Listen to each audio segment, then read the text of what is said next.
بسم الله الرحمن الرحيم. إن الحمد لله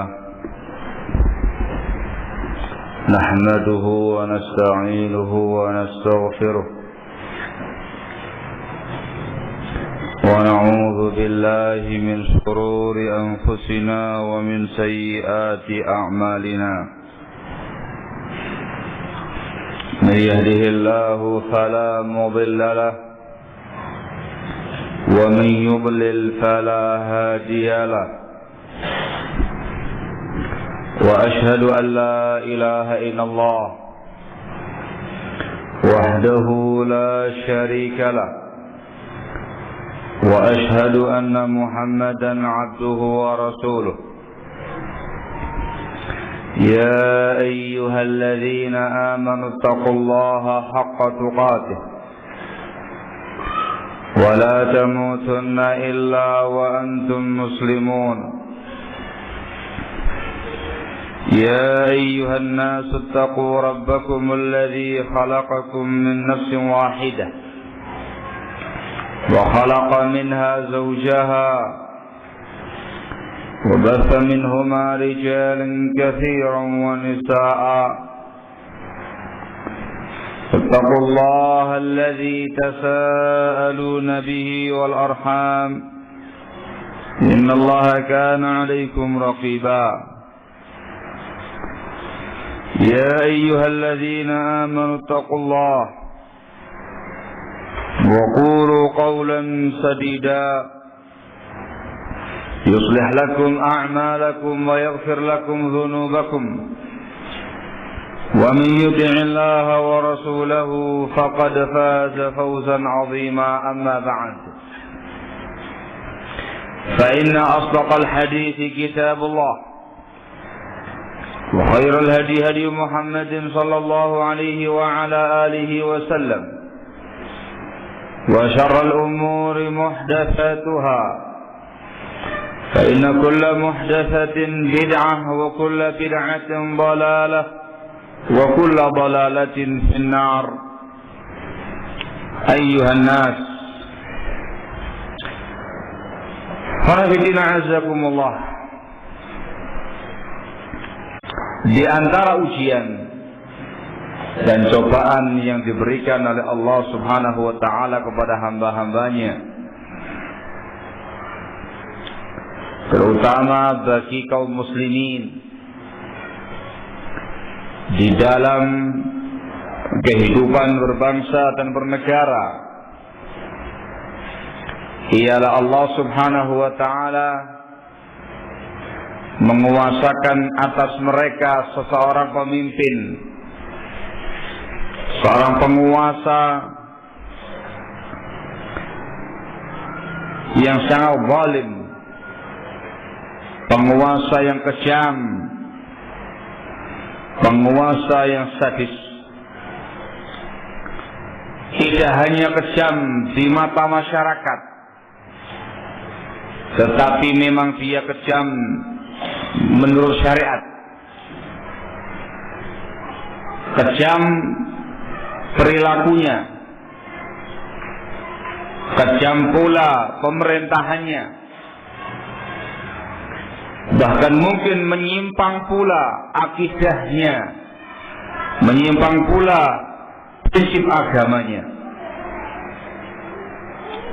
Ini merupakan ujian dari Allah Subhanahu wa ta'ala kepada segenap umat manusia dalam sebuah bangsa, terutama kaum muslimin. Pada umumnya, khonafidina azakumullah, masyarakat itu akan tenang, tidak akan banyak reaksi ketika mereka dipimpin seorang penguasa yang adil, seorang penguasa yang baik, penguasa yang saleh, yang di mata mereka adalah penguasa yang sangat memperhatikan aspirasi masyarakat. Tapi lain halnya ketika mereka dipimpin seorang penguasa yang zalim, penguasa yang kejam, penguasa yang sadis, yang tidak memberikan hak-hak rakyat, yang tidak memperhatikan aspirasi masyarakat, yang hanya mementingkan kepentingan pribadi.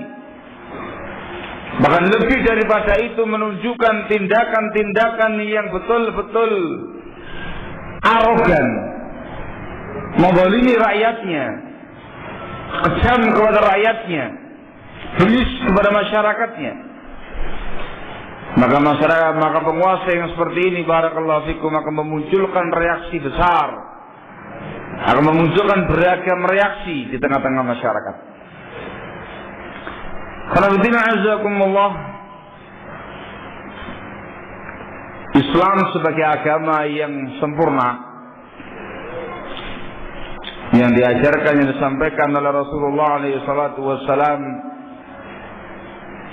ternyata jauh-jauh sebelumnya sudah memberikan bimbingan kepada kita kaum muslimin, sudah memberitakan jauh-jauh sebelumnya kepada kita kaum muslimin akan munculnya, akan adanya sosok penguasa yang kejam seperti ini, sosok penguasa yang sangat zalim.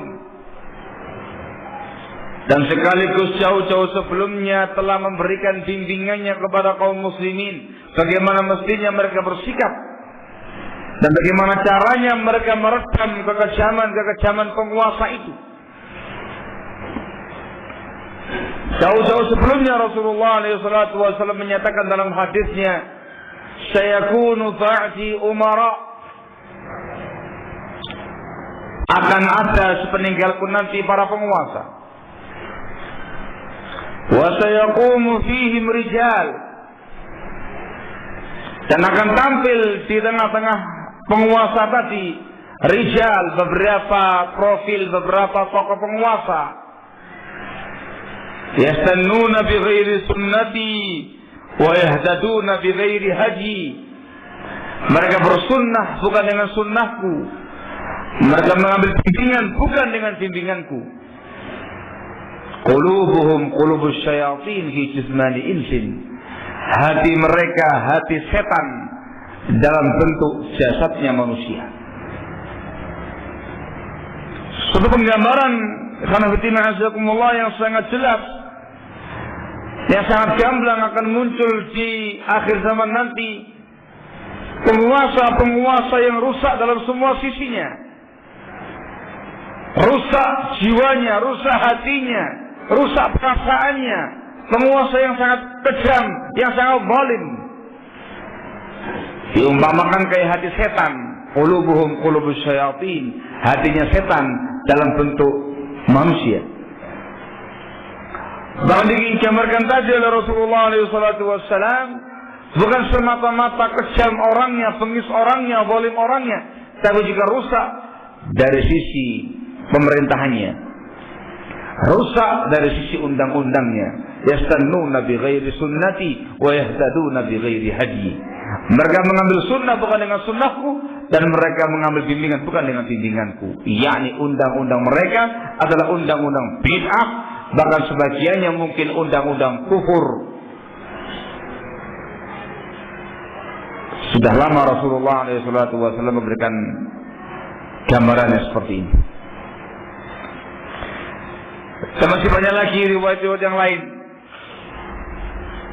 yang digambarkan oleh Rasulullah SAW dan telah kita baca sebelumnya pada bab yang sebelumnya.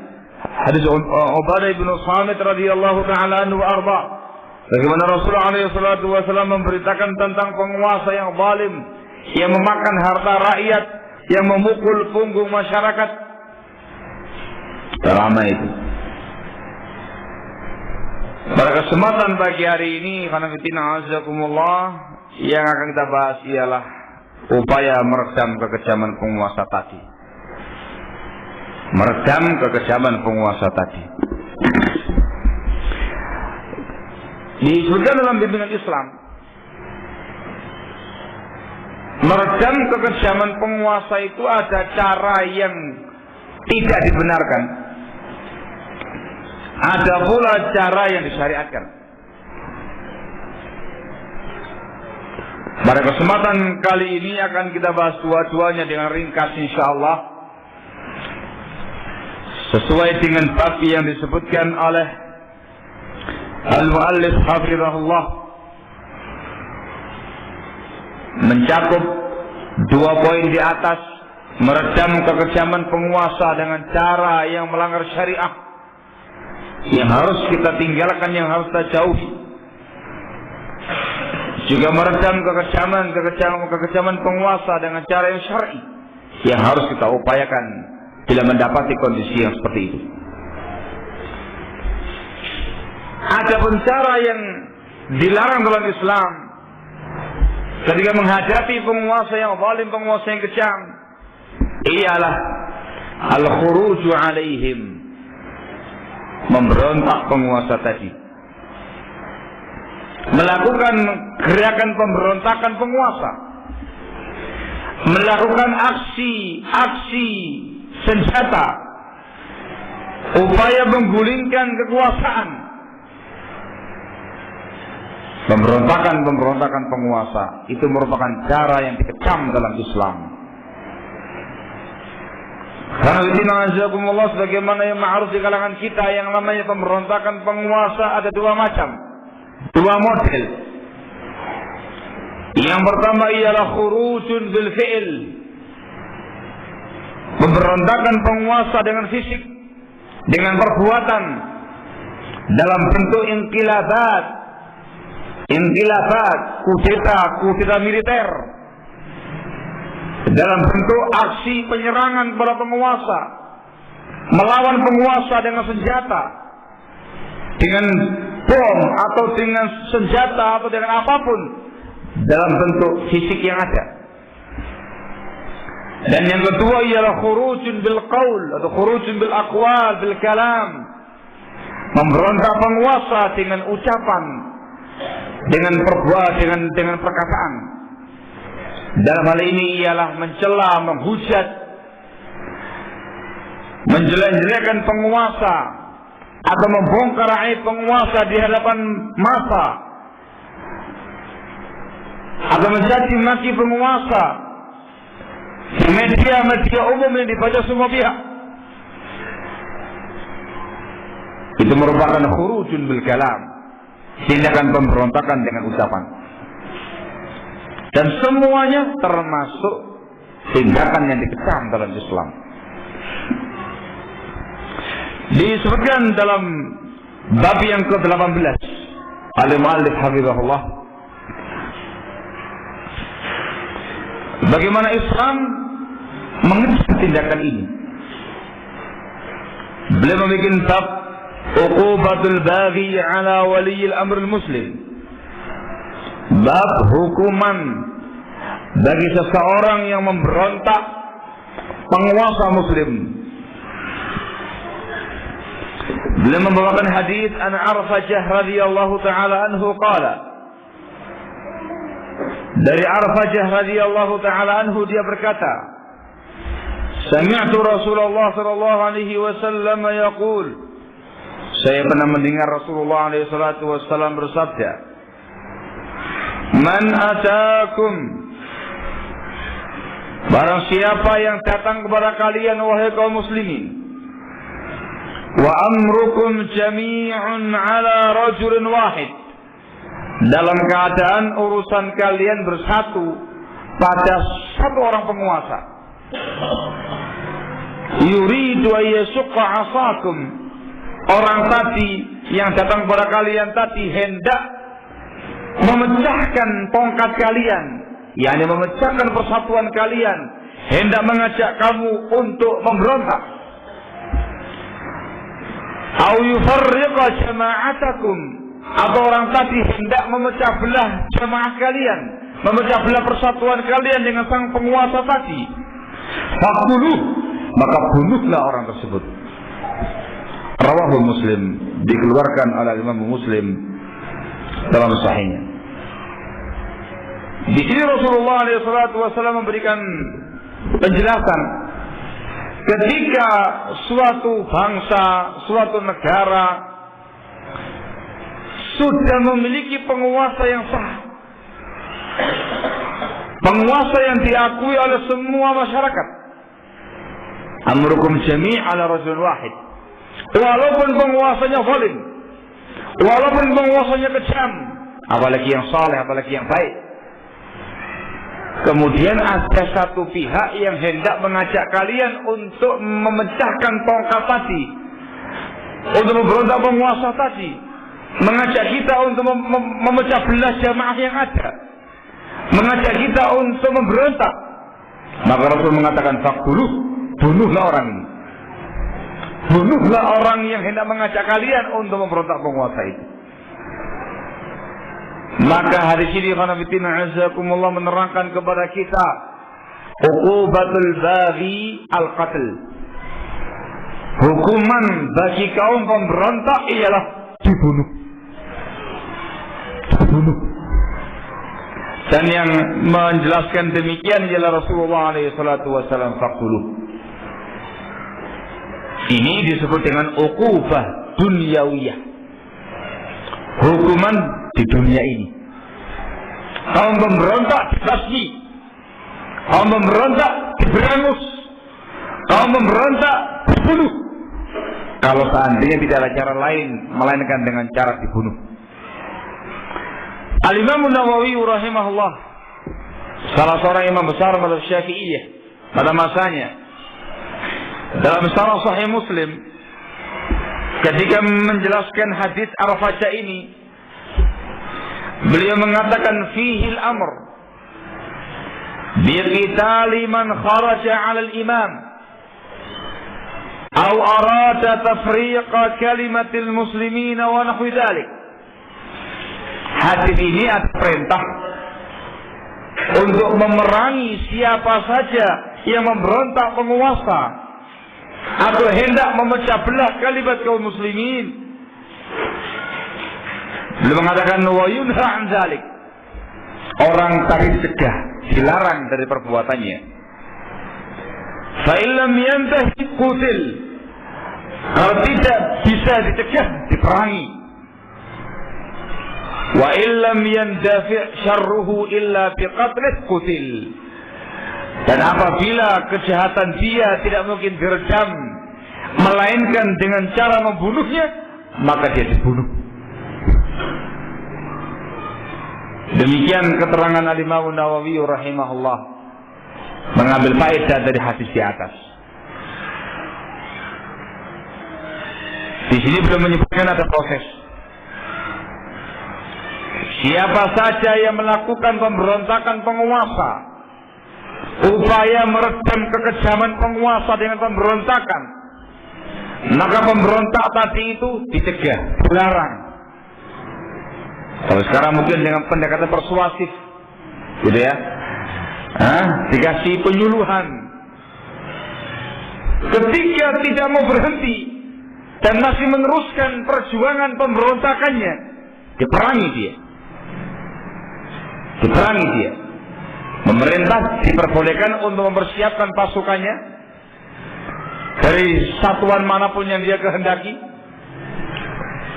Dan kalau tidak memungkinkan untuk meredam kejahatan orang ini, maka diperbolehkan untuk dibunuh. Kalau sekarang dengan bahasa, boleh ditembak. Begitu. Barakallahu fikum. Di penguasa bisa ada gerombolan pemberontak begitu, terjunkan semua pasukan pemerintah dari satuan TNI, satuan Polri dan segala macamnya itu, grebek tempatnya mereka, dikasih ultimatum. Kalau ternyata mereka tidak mau berhenti, justru mereka melakukan penembakan, penyerangan, dan dirasa tidak mungkin bisa meredam fitnah mereka, kejahatan mereka, melainkan harus dibunuh, maka langsung diinstruksikan, tembak mereka semua, dan jangan ragu-ragu. Dari dia pemerintah jangan ragu-ragu untuk menembak mereka. Rasulullah SAW memberikan kabar gembira terkait dengan kaum Khawarij ini. Beliau mengatakan tentang kaum Khawarij, syarru qatla tahta dinis sama. Mereka adalah sejelek-jelek orang yang terbunuh di bawah kolong langit. Dan beliau mengatakan wa khairu qatla man qataluh. Sebaik-baik orang yang terbunuh adalah yang mereka bunuh.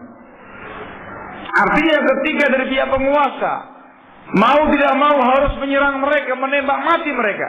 Ternyata ada korban dari pihak penguasa.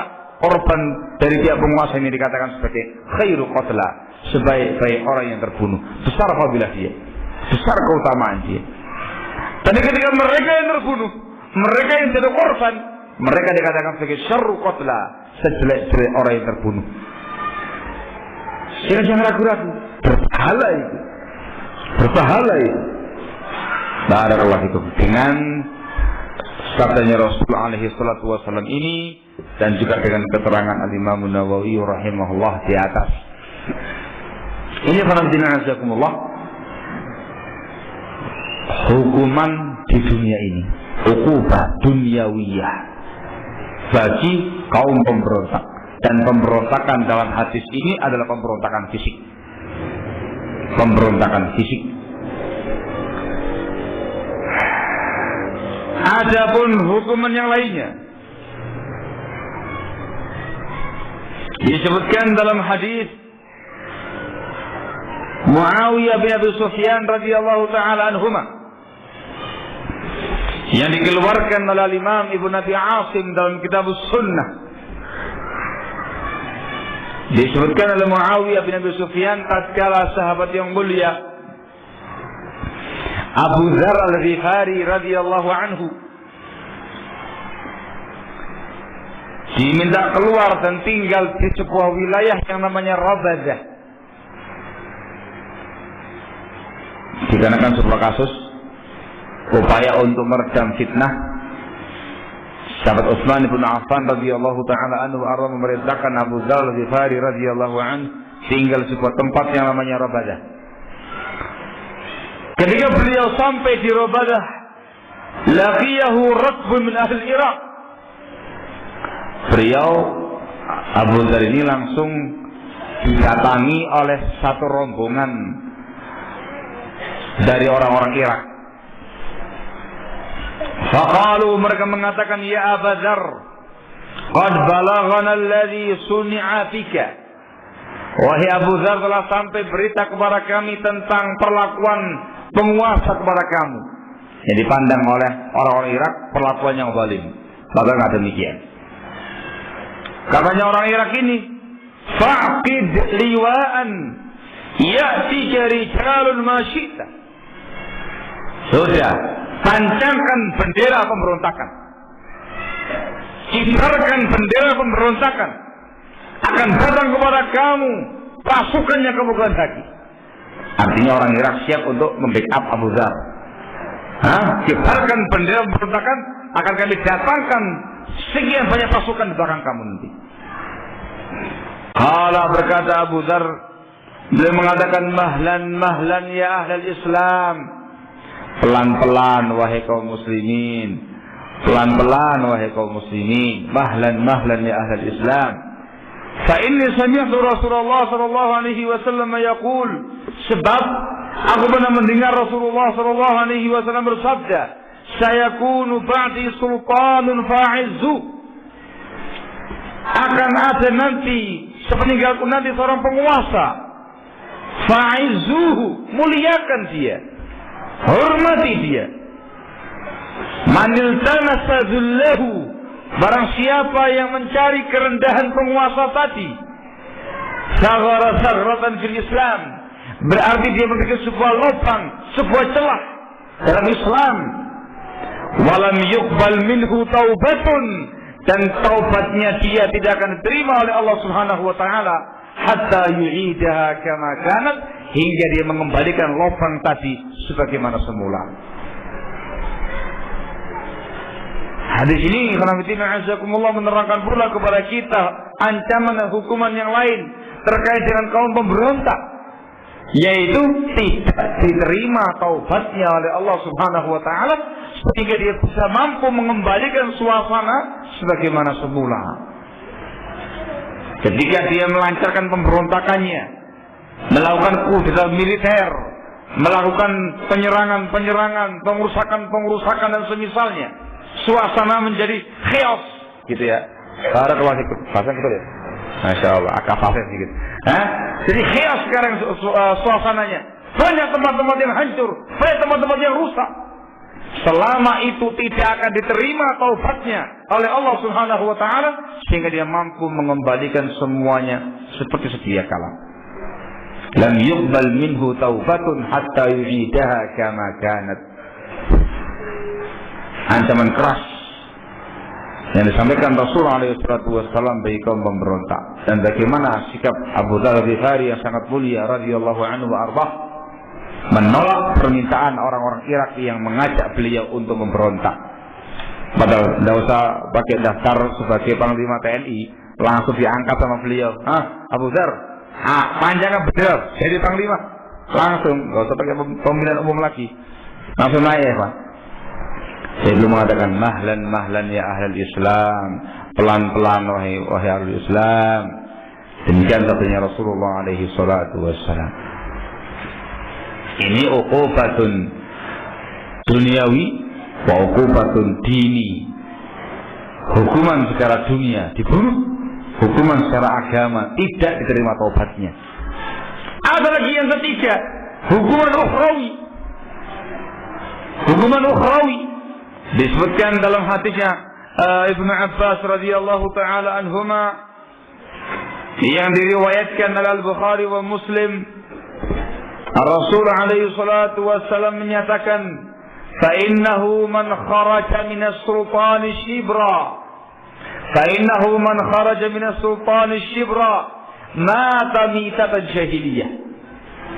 Sesungguhnya barang siapa yang memberontak penguasa satu jengkal saja, barang siapa yang memberontak penguasa satu jengkal saja, lalu dia mati, maka dia matinya seperti mati jahiliyah. Mitatan jahiliyah, seperti mati jahiliyah, yaitu mati di atas dosa besar, sebagaimana kaum jahiliyah dahulu yang tidak memiliki penguasa. Mitatan jahiliyah, muttafaqun alaih. Maka hukumannya ada hukuman dunia, ada hukuman agama, ada hukuman akhirat. Ini semuanya hukumannya sangat berat, ditujukan bagi orang-orang yang memberontak para penguasa. Dari sini khanafitina azakumullah, sekejam apapun yang namanya penguasa, sebengis apapun mereka, sezalim apapun mereka, selagi mereka muslim belum kafir, maka tidak boleh kekejaman mereka diredam dengan pemberontakan. Kebengisan mereka, kezaliman mereka tidak boleh kita redam dengan bentuk pemberontakan fisik. Dikarenakan Rasul alaihi salatu wassalam mengecam dengan kecaman yang sangat keras, mengancam dengan hukuman yang sangat keras bagi kaum pemberontak. Barakallahu fikum. Maka apa yang dilakukan oleh sebagian kaum muslimin dalam rangka untuk, kata mereka, menolak, gitu bahasanya, untuk menolak kebijakan-kebijakan pemerintah yang mereka anggap tidak aspiratif, yang mereka anggap merugikan rakyat. Lalu mereka turun ke jalan-jalan, melakukan demonstrasi anarkis, merusak tempat-tempat umum, fasum-fasum, mengganggu kaum muslimin, mengganggu umat manusia di jalan-jalan, membuat suasana yang tegang, suasana yang mencekam, suasana yang tidak aman, suasana yang menakutkan. Maka tindakan mereka itu tindakan yang salah dan merupakan bentuk pemberontakan kepada pihak penguasa, walaupun mereka tidak menamakannya sebagai pemberontakan. Dan hati-hati dengan hukuman keras yang disebutkan Rasul alaihi salatu wassalam dalam beberapa riwayat yang saya bacakan di atas. Barakallahu fikum. Ketika kamu demo anarkis, merusak tempat-tempat umum yang milik masyarakat atau milik penguasa, tiba-tiba penguasanya marah, penguasanya kalap, lalu mengeluarkan senjatanya, menarik kokangnya, melepaskan pelurunya, mengenai jiwa Anda, dan Anda mati. Itu bukan kesalahan penguasa. Itu merupakan hak penguasa untuk berbuat demikian. Kalau mereka pandang kamu susah diredam, diizinkan dalam syarat, bunuh orang tadi. Dan ketika kamu mati, kamu bukan mati syahid. Jangan geer, kamu bukan mati syahid, tapi kamu sekarang mati syahidiyah. Man kharaja min as-sultani shibra famata mata mitatan syahiriyah. Intabihu barakallahu fikum. Begitu pula barakallahu fikum terkait dengan pemberontakan non fisik dalam bentuk melecehkan penguasa, menghinakan penguasa, membicarakan aib penguasa, membongkar aib penguasa di depan mata atau di media-media cetak, elektronik, dunia maya dan segala macamnya yang dibaca oleh semua pihak. Itu semua juga merupakan tindakan pemberontakan yang dikecam dalam Islam. Itu disebutkan oleh muallif hafizahullah pada bab yang ke-19. Beliau membuat bab an-nahyu an sabbi umara'il muslimin. Bab larangan mencela penguasa muslim. Larangan mencela penguasa muslim. Mencela penguasa, menghinakan penguasa, melecehkan penguasa, mencemooh penguasa, menyebarkan, membongkar aib-aib penguasa, menghujat penguasa, itu masuk dalam larangan ini dan dimasukkan oleh para ulama termasuk khurujun bil kalam, pemberontakan dengan ucapan atau non fisik. Yang diancam dengan ancaman di awal, yang di atas ditambah lagi dengan ancaman berikut ini. Hadis yang dibawakan dari muallif hafizahullah. Katanya muallif di sini an Ziyad ibn Qusayb al-Adawi. Qala, dari Ziyad ibn Qusayb al-Adawi dia berkata, kuntu ma'a Abi Bakrah. Saya pernah bersama dengan sahabat yang mulia Abu Bakrah radhiyallahu taala anhu. Tahta mimbari Ibni Amir, di bawah mimbarnya Ibnu Amir, yakni Ibnu Amir selaku penguasa ketika sedang berkhutbah. Sementara di bawah mereka jamaah yang termasuk mendengar khutbah ada Ziyad bin Qusayb bersama dengan sahabat yang mulia Abu Bakrah. Dikatakan wahwa yakhtub, ketika itu Ibnu Amir sedang berkhutbah. Wa alaihi thiyabun riqaq, dan ketika itu dia menggunakan pakaian tipis yang transparan. Faqala Abu Bilal, maka berkatalah Abu Bilal, salah seorang jamaah yang ada ketika itu, unzuru ila amirina yalbasu thiyabal fusaq. Nih lihat nih penguasa kita ini, tuh lihat tuh, dia sedang mengenakan pakaiannya orang fasik. Dikomentari itu penguasanya. Penguasanya lagi khutbah, lagi ceramah, kalau sekarang lagi pidato gitu ya, lagi pidato, menggunakan pakaian yang tipis, seperti itu. Ada yang komentar, tuh, lihat tuh penguasa kita itu, dia mengenakan pakaiannya orang fasik. Faqala Abu Bakrah, maka berkatalah Abu Bakrah, uskut, diam kamu. Uskut, diam kamu. Sami'tu Rasulullah sallallahu alaihi wasallam yaqul, aku pernah mendengar Rasulullah sallallahu alaihi wa ala alihi wasallam bersabda, man ahana sultanallah fil ardi ahanahullah. Barang siapa yang menghinakan penguasa Allah di muka bumi, maka Allah akan hinakan dia. Barang siapa yang menghinakan penguasa Allah di bumi ini, maka Allah akan menghinakan dia. Rawahu Ahmad wa Tirmidzi wa qala haditsun hasanun gharib wa hasanahu al-Albani rahimahullahu taala. Masya Allah. Semata-mata mengomentari pakaian penguasa. Nih lihat penguasanya nih, lagi pakai pakaian fasik, pakai orang fasik.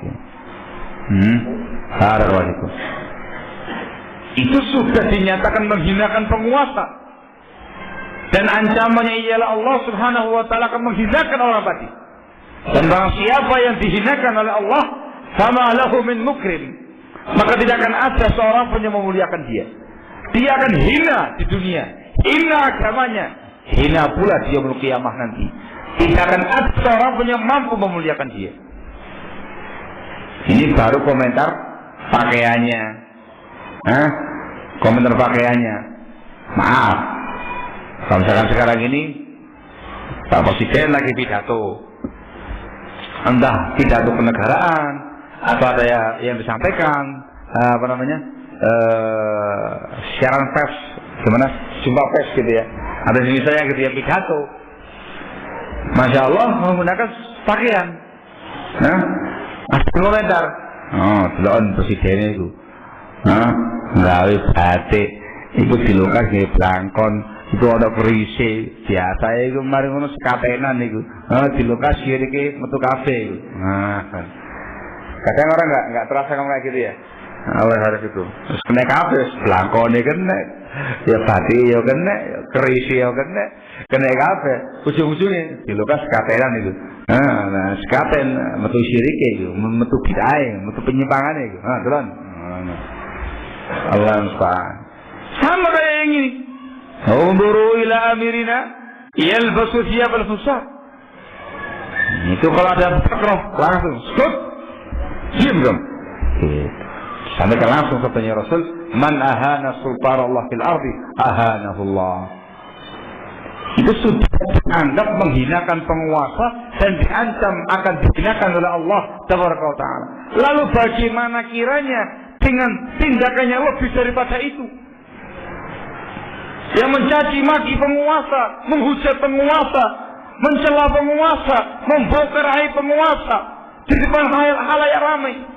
Dobrau, dibongkar, adil tidak semuanya kepada masyarakat umum, atau di televisi misalkan, atau di koran-koran, atau di majalah yang skala nasional, atau di dunia maya, di internet dan segala macam yang dibaca semua masyarakat.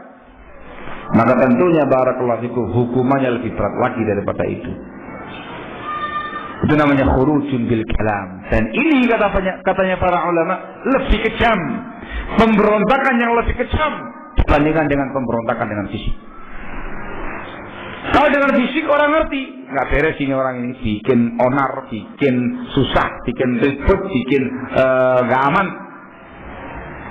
Tapi ketika pemberontakan menggunakan ucapan, menggunakan orasi, menggunakan kalam dan segala macamnya, apalagi dibongkar semua keaiban penguasa, kebijakan-kebijakan yang sesuai dan segala macamnya, kita akan memunculkan reaksi massa yang lebih membahayakan, lebih mengerikan barakallahu fikum. Intinya karena itu semuanya diancam dan dilarang keras dalam Islam. Disebutkan dalam riwayat yang lain dari sahabat Anas bin Malik radhiyallahu taala anhu wa arba. Katanya Anas bin Malik radhiyallahu taala anhu, nahana kubara'ana min ashabi Rasulillah sallallahu alaihi wasallam. Para sahabat Rasul yang besar, yang tua-tua melarang kami. Mereka mengatakan la tasubbu umara'akum wa la taghushuhum wa la tubghiduhum wattaqullaha wasbiru fa innal amra qarib. Kalian jangan mencaci maki penguasa kalian, jangan pula kamu menipu penguasa kalian, jangan pula kamu membenci penguasa kalian. Bertakwalah kepada Allah dan bersabarlah, fa innal amra qarib, sebab urusannya sangat dekat. Sangat dekat masanya. Barakallahu fikum. Disebutkan dari kalam salafun salih, mencaci maki para penguasa, mencaci maki para penguasa itu merupakan tindakannya kaum munafikin. Itu merupakan tindakannya orang-orang yang menyimpang dan merupakan ciri khasnya ashabul ahwa'i wal bidah. Disebutkan dari Abu Darda radhiyallahu taala anhu wa arda, dia berkata, katanya Abu Darda, awwalu nifaqil mar'i ta'nuhu ala imamih. Kemunafikan pertama yang menjangkiti seseorang ialah ketika dia mencela penguasanya. Begitu dia berani menghujat, mengomentari, mencela, menikam penguasanya, itu tanda awal sebagai orang munafik. Wallahul musta'an. Disebutkan dalam asar yang lain dari Abu Idris Al-Khawlani rahimahullah, dia mengatakan iyyakum wat-ta'na 'alal a'immah fa inna at-ta'na 'alaihim hiya al-haliqah haliqatud din laisa haliqatus sya'r. Hati-hati kalian, jangan mencela para penguasa, sebab mencela para penguasa itu akan merupakan al-haliqah, yang mencukur, yang menebas. Yaitu mencukur agama, menebas agama, bukan mencukur rambut. Ala inna ta'anina humul khaibun wa syarrul asrar, kata beliau. Ketahuilah sesungguhnya tukang mencela penguasa itu, mereka adalah orang yang merugi. Mereka lah orang yang paling jahat. Mereka lah adalah orang yang paling jahat. Demikian disampaikan oleh para salafun salih rahimahumullah ta'ala. Kecaman yang sangat keras terhadap tindakan mencela para penguasa, dan itu menjadi ciri khas ashabul ahwa'i wal bidah. Ketika mereka menghujat penguasanya, mencaci maki penguasanya, membongkar kaiban penguasanya di depan halayak ramai. Allahul musta'an. Maka dalam Islam di sini disebutkan ancaman keras menghinakan para penguasa. Man ahana sultanallah fil ardi ahanahullah. Barang siapa yang menghinakan penguasa Allah di muka bumi ini, maka Allah akan menghinakan dia. Ini semuanya adalah pemberontakan non fisik. Intinya ini adalah upaya meredam kekejaman penguasa yang dikecam dalam syariat, yang tidak boleh kita lakukan. Sejelek apapun penguasa kita, sezalim apapun penguasa kita, sebengis sekejam apapun penguasa kita, selama dia masih muslim, selama dia belum kafir, maka tidak boleh kita cela, tidak boleh kita hina, tidak boleh kita hujat, tidak boleh kita bongkar aibnya di depan umum. Tidak boleh pula kita memberontak mereka dengan berbagai macam bentuk pemberontakan, baik pemberontakan yang fisik ataupun yang non fisik, dikarenakan larangan-larangan keras yang disebutkan oleh Rasulullah SAW. Lalu bagaimana cara yang benar, bagaimana cara yang syar'i untuk meredam kekejaman penguasa tadi? Apa kemudian rakyat disuruh diam, hanya mengatakan sabar? Kejam, ye pak kejam. Zalim, ye zalim. Apa bicarakan begitu saja? Bagaimana tindakan yang benar? Bagaimana cara yang tepat untuk meredam kekejaman penguasa itu? Jawabannya barakallahu fikum disebutkan oleh muallif hafizahullah dalam beberapa riwayat berikut ini. Cara pertama, saya urutkan sesuai dengan babnya muallif. Cara yang pertama, upaya untuk meredam kekejaman penguasa sesuai dengan bimbingan agama. Katanya muallif hafizahullah, ad-du'a'u liwulati umuril muslimin. Itu bab yang beliau sebutkan. Mendoakan kebaikan untuk penguasa kaum muslimin. Mendoakan kebaikan untuk penguasa kaum muslimin. Masya Allah ya, didoakan. Ketika mereka kecil, malah kita mendoakan kebaikan untuk mereka. Dalilnya,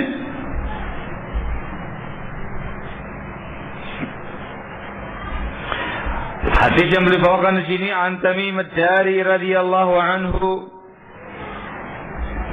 anna Nabi sallallahu alaihi wa ala alihi wasallam qala, dari Tamim ad-Dari radhiyallahu anhu, bahwasanya Nabi alaihi salatu wasallam bersabda, ad-dinun nasihat, agama itu adalah nasihat.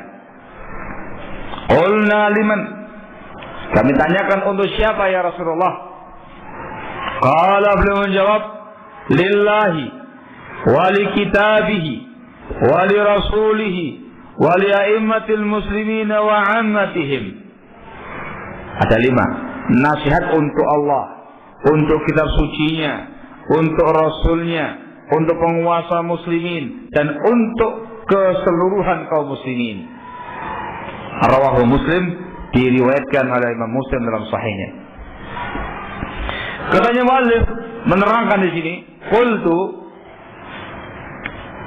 saya katakan, kata muallif,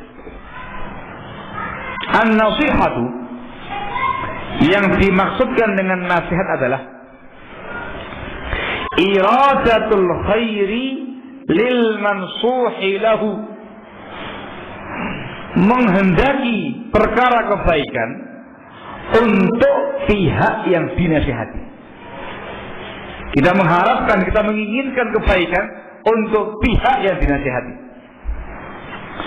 Dia mengatakan wa min lawazimin nasihati li waliyil amr, termasuk konsekuensi menasihati penguasa adalah ad-du'a'u lahu bima fihi salahuhu wa salahu ra'iyatih, ialah mendoakan kebaikan untuk penguasa dengan doa untuk kemaslahatan penguasa dan kemaslahatan rakyat.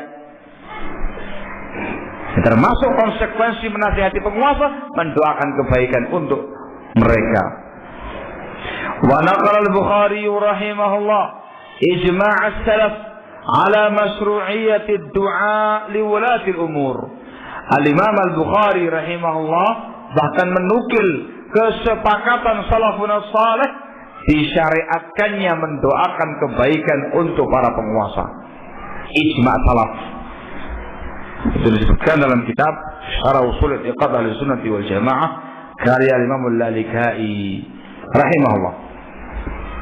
Naam, mendoakan kebaikan untuk penguasa, dan itu ternyata merupakan ijma' salaf, kesepakatan salafun salih.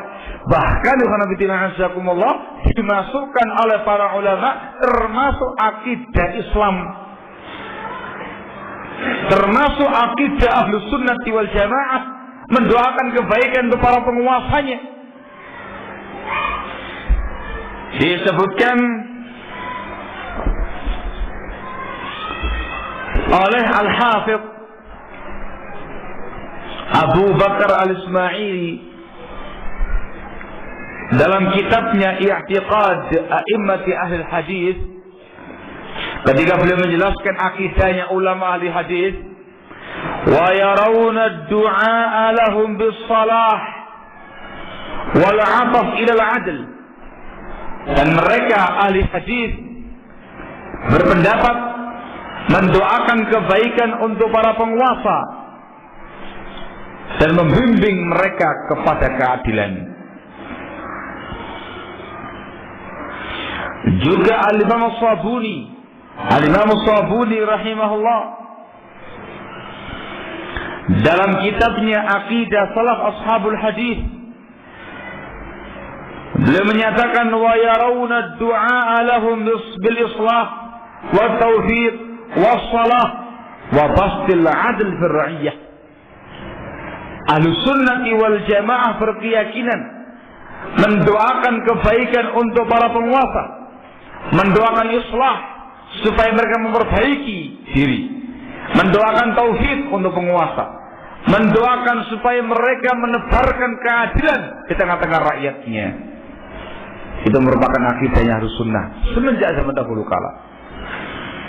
Bahkan ikhwanafitina azzakumullah, mendoakan kebaikan untuk para penguasa itu merupakan ciri khasnya Ahlussunnah, dan sebaliknya mendoakan kebinasaan untuk para penguasa itu merupakan ciri khasnya Ahlul Bid'ah. Disebutkan oleh Al-Imam Al-Barbahari.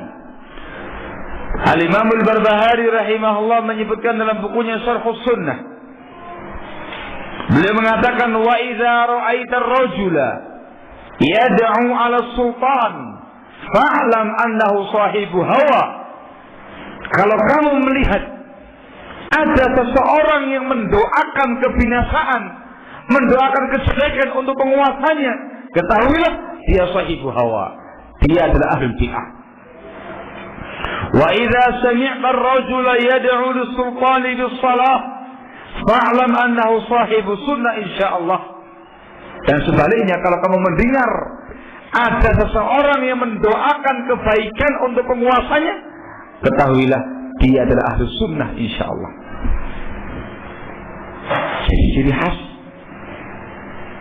gampang niteni gitu ya, mengetahui ini orang sunni ataukah hizbi, ini orang ahli bid'ah ataukah ahli sunnah. Kita dengan penguasanya. Ketika dia mencela penguasa, menghinakan penguasa, menghujat penguasa, ada mubtadi' ahli bid'ah. Ketika mendoakan kejelekan untuk penguasanya, ini adalah mubtadi' ahli bid'ah.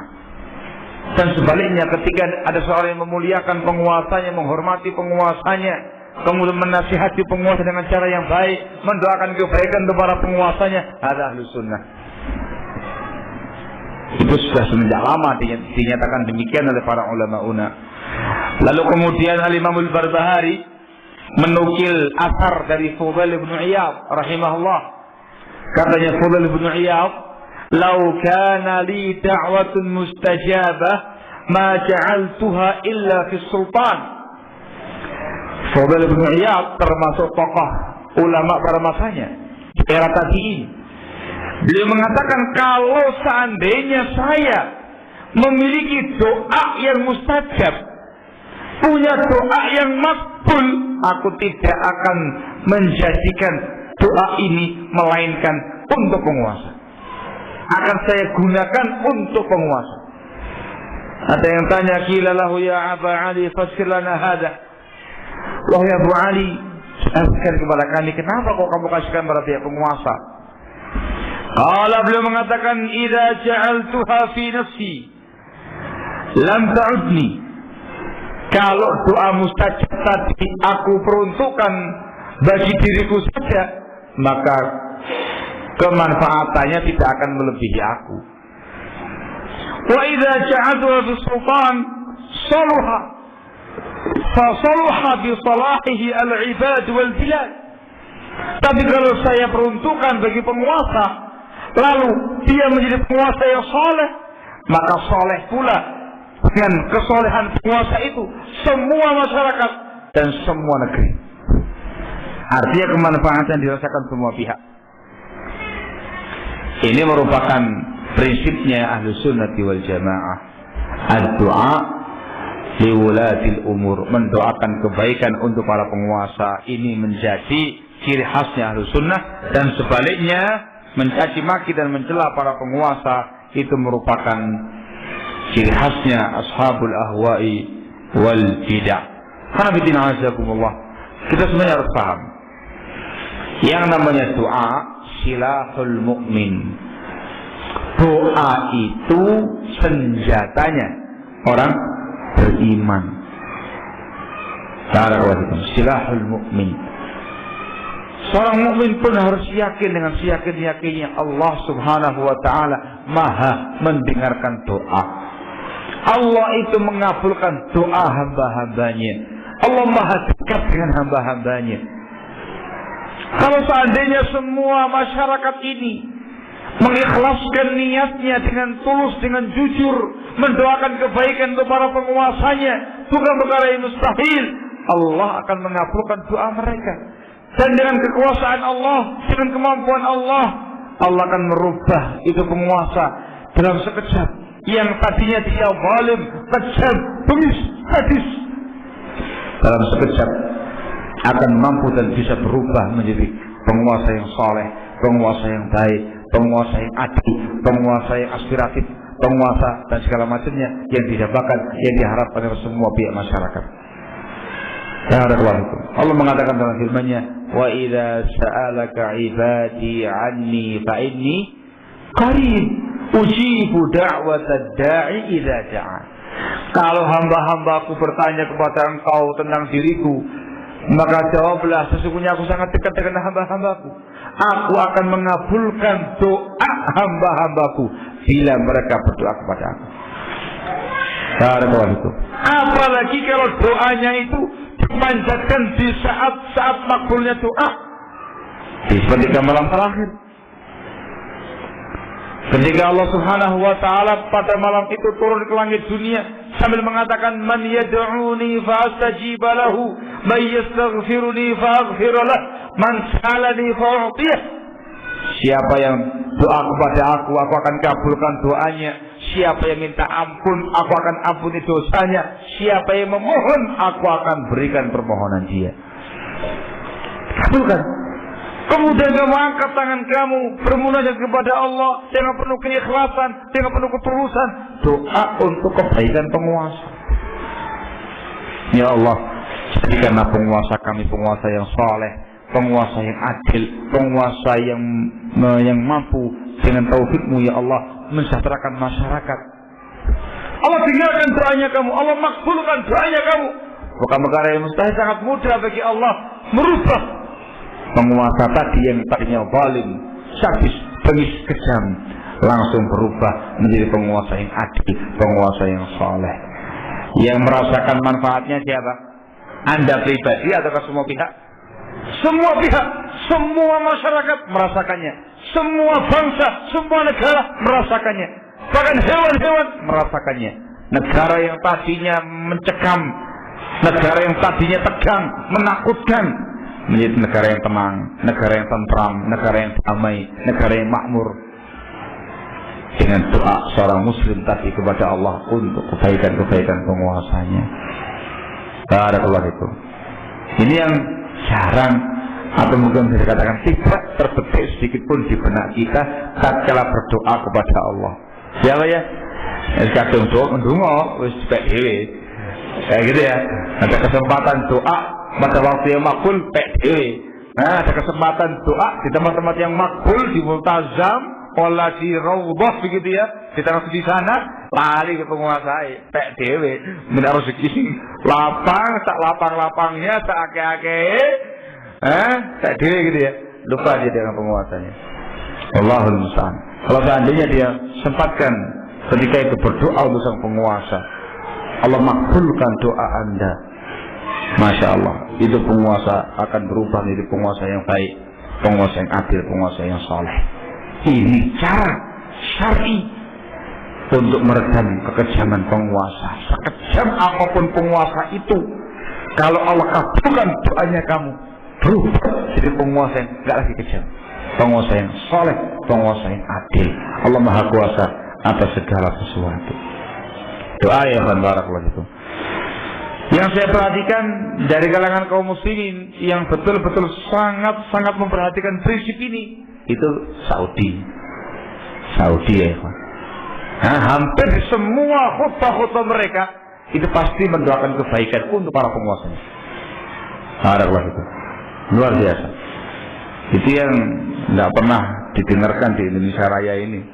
Di Indonesia mendengarkan kata-kata presiden, wah ngamuk kabeh usahane iki. Gitu ya. Dengarkan, "Ngono, gimana ini sekian banyak kasus pengendap." Gitu ngomong kabeh. Sekian banyak kasus seperti SK. Gimana kasus Bank Senturi, kasus Bank ini segala macamnya. Wah, ulah kabeh, Pak. Betul kabeh, Pak ya. Dengan tambah dia mengobrak-abrik semua yang ada. Pada ada yang mengatakan, gimana Pak SB? Aslahallahul amir. Semoga Allah memperbaiki kondisi sang amir. Sedangkan hadahullah. Semoga Allah kasih hidayah kepada dia. Wafaqahullah. Semoga diberi taufik oleh Allah. Jarang ada yang mengatakan gitu. Apalagi ngomongnya kepada masyarakat. Apalagi lagi cangkruan di warung-warung gitu ya. Selalu ngopi gitu. Malam-malam jangan ngopi gitu. Ya apa ini? Pemerintah saya ini. Betul apa ya Pak? Allah Ta'ala. Itu bedanya prinsip Islam dan prinsip lain Islam. Al-muhim ini cara pertama. Upaya pertama untuk meredam kekejaman penguasa, mendoakan kebaikan untuk penguasa kita. Maka bangsa Indonesia kalau ingin penguasanya adil, penguasanya saleh, negaranya makmur, tenang, sejahtera, aman, maka lapisan masyarakat itu harus dengan tulus ikhlas mendoakan kebaikan untuk penguasanya. Doakan kebaikan untuk Pak SBY yang sekarang ini, untuk wakilnya, untuk jajaran-jajaran pemerintahan yang ada. Doakan kebaikan untuk mereka semua. Doakan taufik, doakan hidayah, doakan kemudahan, doakan supaya menjadi penguasa yang adil dan segala macamnya. Insya Allah makbul. Insya Allah makbul. Barakallahu fikum. Tadi Allah, secara nyatanya doa seperti itu akan muncul dengan sendirinya ketika orang itu betul-betul tertanam dalam hatinya keimanan kepada Allah dan akidah Ahlus Sunnati wal Jamaah. Yang hanya itu yang pihak yang diharapkan bisa mempraktekkan prinsip ini, mengamalkan seperti ini, mendoakan kebaikan untuk para penguasanya, hanya Ahlus Sunnati wal Jamaah. Antum jangan bermimpi mengharapkan kaum Khawarij mendoakan kebaikan untuk penguasanya. Itu ya.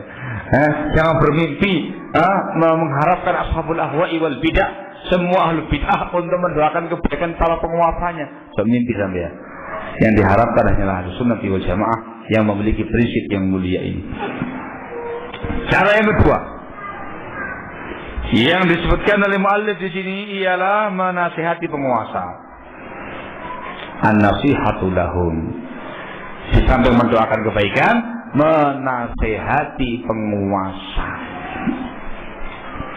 Dengan hadis yang sama. Karena Rasul mengatakan ad-dinun nasihah, agama itu adalah nasihat. Satu di antaranya menasihati para penguasa. Namun di sini al-muallif hafizahullah membawakan hadis tentang bagaimana cara menasihati penguasa. Beliau membawakan dalam babnya qala al-muallif hafizahullah kaifa tansahu ar-ra'iyatu wulata amriha. Bagaimanakah cara rakyat menasihati penguasanya?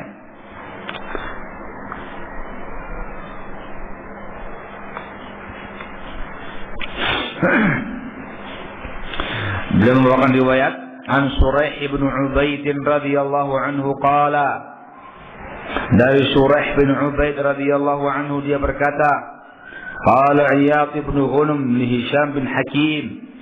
Iyad bin Ghunum pernah berkata kepada Hisham bin Hakim, alam tasma' bi qauli Rasulullah sallallahu alaihi wasallam, bukankah engkau pernah mendengar sabda Rasul alaihi salatu wassalam, man arada an yansaha li sultanin fala yubdihi alaniyatan. Barang siapa yang hendak menasihati penguasa, maka janganlah dia tampakkan terang-terangan. Walakin ya'khudhu biyadihi fayakhlu bih. Tetapi hendaklah dia memegang atau mengambil tangan penguasa itu, fayakhlu bihi, lalu menyendiri berduaan dengan penguasa tadi. Fa in qabila minhu fadzaka, kalau diterima nasihatnya maka itu diharapkan. Wa illa kana qad adda alladhi alaihi, tetapi kalau enggak diterima nasihatnya, maka dia telah menunaikan tanggung jawab dia, menunaikan kewajiban dia. Rawahu Ahmad Ibn Abi Asim qala al-Haythami rahimahullah, rawahu Ahmad wa rijaluhu thiqat illa anni lam ajid li Shuraih min Iyad wa Hisham sama'a wa in kana tabi'iyya. Wa qala al-Albani rahimahullah sahihun fi majmu' turuqihi wa lahu syahid mawquf ala Abdullah bin Abi Aufa, rawahu Ahmad bi sanadin hasan, intaha. Intinya ini hadis sahih dengan banyak jalannya. Dalam hadis ini diterangkan kepada kita dengan tegas oleh Rasulullah SAW bagaimanakah cara menasihati penguasa. Tegas beliau mengatakan, kalau ada orang yang menasihati penguasa, jangan menasihati mereka terang-terangan depan khalayak ramai. Tidak boleh, kata Rasul. Tetapi menasihati penguasa itu face to face, kamu dan dia saja, 4 mata. Kalau kamu pakai kacamata ya 6 mata. Kalau dia juga punya mata, 8 mata. Afwan, kalau sama-sama nggak punya mata, ya tanpa mata. Kayak gitu ya. Artinya bertatap muka, langsung ketemu dengan beliaunya. Langsung nasihati. Kalau diterima, alhamdulillah itu yang diharapkan. Kalau tidak, maka Anda telah menunaikan kewajiban Anda menasihati penguasa. Disebutkan dalam hadis yang lain, di isnadin hasan, Rasulullah alaihi salatu wasallam bersabda, "Afdhalul jihad kalimatu haqqin 'inda sultanin jair." Ini hadis sahih bi syawahidihi. Disahihkan oleh Syekh Al-Albani rahimahullah. Beliau mengatakan afdhalul jihad kalimatu haqqin 'inda sultanin jair. Jihad yang paling afdal ialah kalimat yang hak, kalimat yang benar di sisi penguasa yang kejam. Menggunakan kata-kata inda, menggunakan di sampingnya, bukan menggunakan kata-kata fi yang artinya menggunjing, bukan, tapi inda di sisi, di samping penguasa tadi. Jihad yang paling afdal ialah kalimat yang hak, kalimat yang benar di samping sang penguasa. Langsung takillah, harus begini, harus begini, harus begini. Wah, banyak nasihati. Itu afdhalul jihad. Kenapa kok dikatakan sebagai afdhalul jihad? Jihad yang paling afdal. Kenapa ya Pak? Dikarenakan kalau menasihati penguasa kejam langsung di depannya beliaunya, itu resikonya tidak balik ke rumah. Ada dia, dia kejam, dia zalim, dia sadis, resikonya kamunya mati. Sama sebagaimana berjihad, engkau berangkat jihad di front perang melawan kaum kufar, resikonya apa? Resikonya mati. Resikonya mati. Dia kejam. Dan kamu langsung ke tempatnya beliau. Kalau beliau ke tempatnya antum mungkin bisa lari. Antum bisa nyiapkan apa gitu supaya lepas dari beliaunya. Antum ke tempatnya sang penguasa. Langsung datang ke sana. Ya nggak mungkin bawa senjata antum. Masuk langsung dipersai semua. Kosongan wis. Kosongan masuk ke penguasa langsung dinasihati takillah akhiri. Kalau penguasanya ngamuk-ngamuk, marah-marah dan segala macamnya langsung ya wes siapkan saja. Barakallahu. Barakallahu. Kalau tindakan sebagian salah dulu bukan terkait dengan masalah ini. Kalau mereka bakal tahu, bakal ngerti kalau resikonya besar mati terkait dengan suatu tindakan, itu biasanya mereka sebelum datang mandi dulu, dimandikan badannya yang bersih, yang rapi, menggunakan pakaian yang serba putih, yang siap untuk jadi kafannya dia, gitu loh. Ada kelas itu. Datang. Ketika dia mati sudah mandi, sudah bersih dan segala macam, sudah dengan pakaian putih siap kafani. Mungkin juga begitu kalau antum mau datang ke pihak penguasa. Ini mau datang kepada penguasa yang kejam, mau menasihati mereka, siap mati. Bikin anak wasiat sih. Bikin wasiat untuk anak istri dan segala macamnya. Sudah kamu tenangkan istrimu, tenangkan anak-anak kamu, dan segala macam. Sudah minta doanya dari mereka semua supaya selamat, mandi yang bersih, yang wangi, putih-putih, langsung berangkat ke penguasa.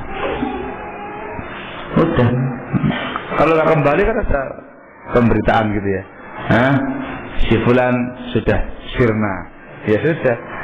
Istrimu siap menjanda, anakmu siap jadi yatim. Nah gitu ya. Barakallahu itu. Itu afdhalul jihad. Kalimatu haqqin inda sultanin jair. Orang ini dikatakan mujahid, betul-betul pejuang, betul-betul orang yang berjihad, pahlawan, pemberani. Dikarenakan dia siap mengorbankan nyawanya dalam rangka untuk menasihati penguasanya. Tapi barakallahu fikum, kalau kemudian dia sampaikan di depan halayak ramai, orasi, membongkar keaiban para penguasa, katanya dalam rangka menasihati mereka, Begitu penguasanya ngamuk, menyiapkan pasukannya, menyiapkan tentaranya, grebek yang tadi demo, lari duluan dianya. Ada pengecut. Ini pengecut, bukan seorang mujahid. Allahul musta'an. Dan memang itu secara hukum syar'i pelanggaran agama. Barakallahu fikum. Karena ini pun sudah menjadi pembeda antara ahlus sunnah dan ahlul bid'ah terkait dengan menasihati penguasa ini. Kalau menasihati penguasa dengan cara yang baik-baik, langsung ketemu dengan penguasanya, inda sultanin syair, itu merupakan prinsipnya ahlus sunnah. Itu merupakan ciri khasnya ahlus sunnah. Dan seseorang yang menasihati penguasa dengan khalayak ramai, itu merupakan ciri khasnya ahlul bid'ah. Sudah menjadi sebuah ciri khas pembeda. Dari mulai mendoakan sampai sekarang ini pembahasan tentang masalah menasihati para penguasa. Karena hikmah kenapa Islam memerintahkan kita untuk menasihati penguasa secara diam-diam, bukan di depan khalayak ramai. Dikarenakan yang pertama, umumnya masyarakat itu tidak menggunakan akal pikiran yang jernih untuk mencerna apa yang kamu sampaikan. Rata-rata masyarakat itu menggunakan dengkul kalau berpikir. Gitu ya. Mereka bukan orang yang berakal. Kebanyakan mereka adalah orang-orang yang pengacau yang nggak ngerti apa-apa. Sehingga tatkala kamu menasihati penguasa di depan khalayak ramai, kamu sebutkan keaiban penguasa dan segala macamnya, yang muncul kerusakan, akan tersulut emosi mereka, amarah mereka, akan bangkit marah mereka. Ujungnya nanti adalah reaksi yang negatif. Tindakan anarkis, tindakan pengurusakan dan segala macam akan muncul dari masyarakat tadi. Hadza awalan. Dampak yang berikutnya adalah kita harus tahu yang namanya penguasa itu memiliki dua kekuatan dan kekuasaan. Tatkala sang penguasa tadi melihat ada seseorang yang menasihati dirinya di depan khalayak ramai, dihujat dan segala macam dirinya, marah, maka dia akan mampu dengan kekuatannya, dengan kekuasaannya untuk melaksanakan tindakan-tindakan yang lebih mengerikan daripada sebelumnya. Maka dalam rangka untuk meredam semua fitnah tadi, barakallahu fikum, maka dalam Islam diperintahkan dan dianjurkan dalam menasihati penguasa untuk melakukannya secara diam-diam, secara sembunyi-sembunyi, bukan terang-terangan di depan khalayak ramai. Wallahul musta'an, wala haula wala quwwata illa billah. Ini beberapa cara yang disebutkan oleh muallif hafizahullahu taala wa ra'ah. Oh, masih ada. Saya Evan masih ke 11, masih lama ya Evan, tenang aja.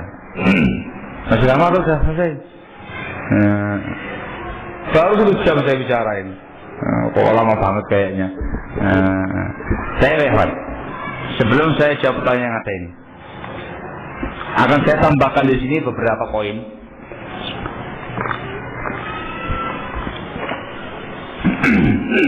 Upaya syar'i untuk meredam kekejaman para penguasa.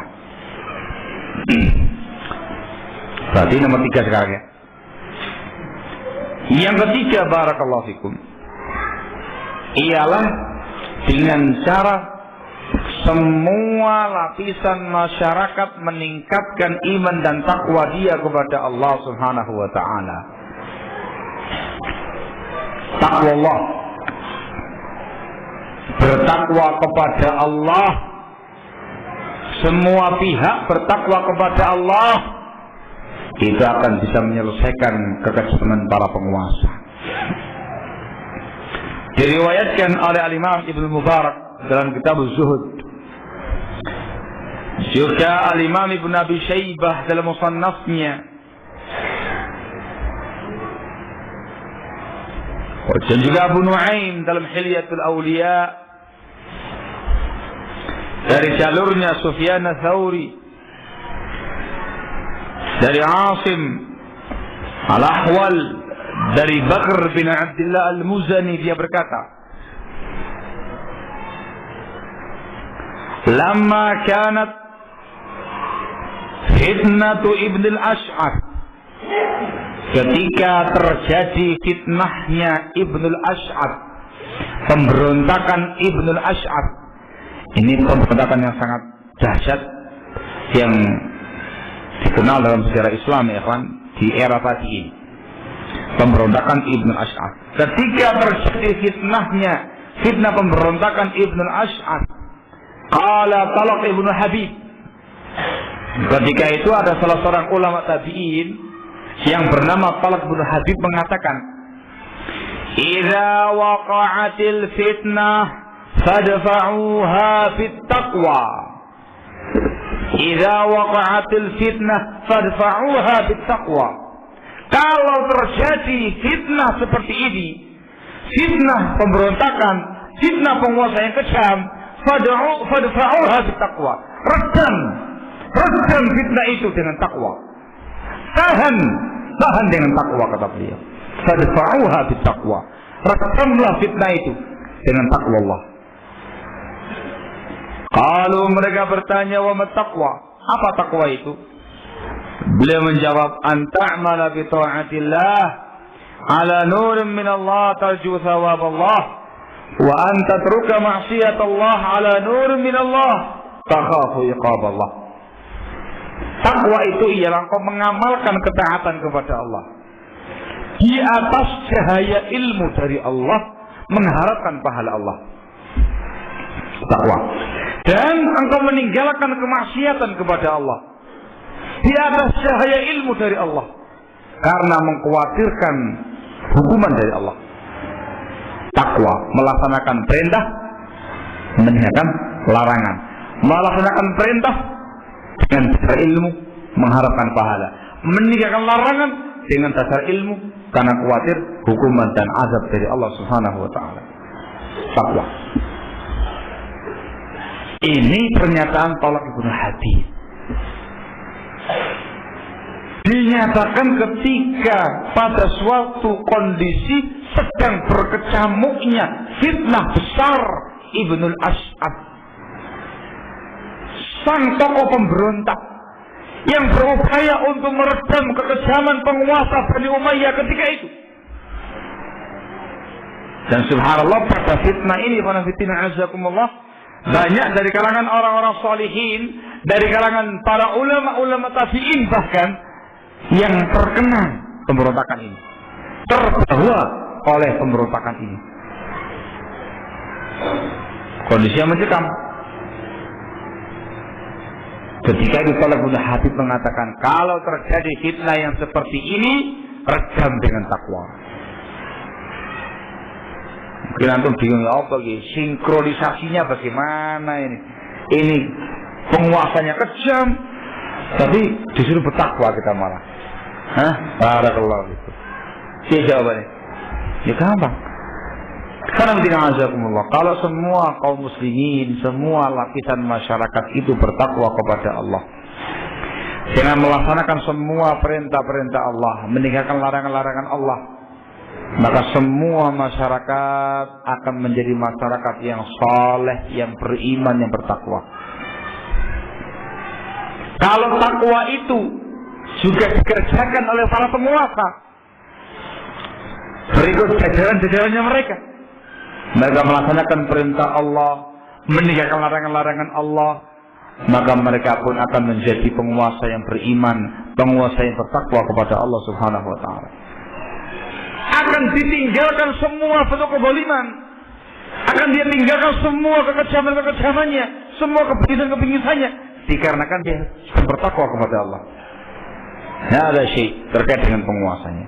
Syekh Thani, perkara yang kedua, kalau masyarakatnya itu masyarakat yang soleh, masyarakat yang beriman, masyarakat yang bertakwa, maka dengan sendirinya Allah akan berikan kepada mereka penguasa yang bertakwa. Itu poin kedua. Poin keempat yang akan saya bawakan nanti berikutnya. Upaya keempat untuk meredam kekejaman penguasa ialah dikembalikan kepada masyarakat. Masyarakat diperintahkan untuk banyak-banyak taubat. banyak-banyak istighfar kepada Allah atas segala dosa-dosa mereka. Diperintahkan untuk meningkatkan iman dan takwa mereka kepada Allah. Kenapa ya ikhwan? Dikatakan oleh para ulama, dikarenakan adanya penguasa yang kejam, adanya penguasa yang zalim, itu dikarenakan kezaliman rakyatnya. Karena dosa rakyat, maka muncul penguasa yang kejam. Ini diutarakan panjang lebar oleh Al-Imam Ibnu Abdul Izzi Al-Hanafi rahimahullah dalam kitab beliau Syarah Al-Aqidah At-Tahawiyah. Saya bacakan terjemahannya langsung. Beliau menyatakan, adapun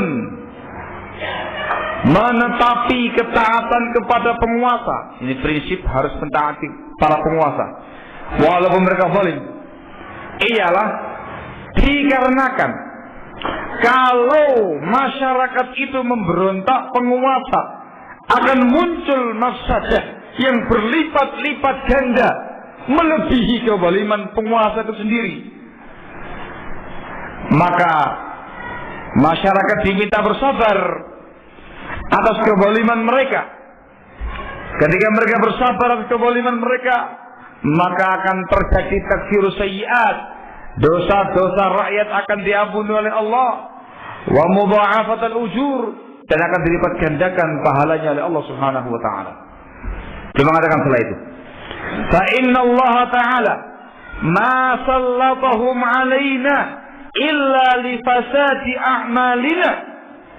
Sebab Allah Subhanahu wa taala tidaklah menguasakan mereka atas kita. Tidaklah Allah menunjuk mereka sebagai pemimpin yang memimpin kita, melainkan dikarenakan rusaknya amal kita.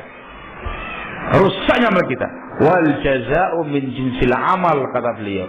Balasan itu tergantung dengan jenis amalnya.